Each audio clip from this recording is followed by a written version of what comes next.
This is FIMI Mini 3, and today I'll show how you can insert or eject an SD card on this drone.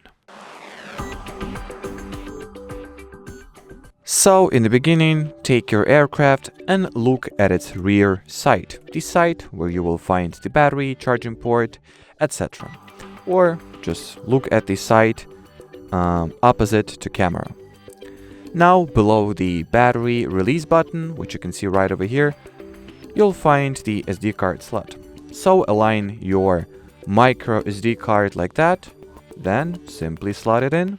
So you will need to put it into this hole and then push it all the way until you'll hear a distinctive click. And once the battery, the memory card looks something like that, that pretty much means that it has been installed or inserted successfully. Now when it comes to taking it out or ejecting the battery, it is also, or once again, I'm terribly sorry, not a battery but an SD card.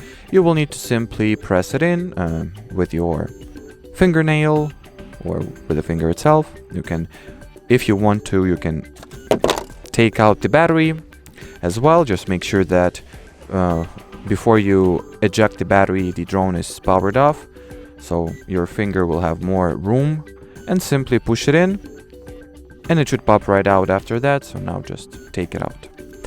Anyway, as far as this video goes, that'll be it. So should you have any further questions, leave them in the comment section below this video. But as for now, thanks for watching and bye bye.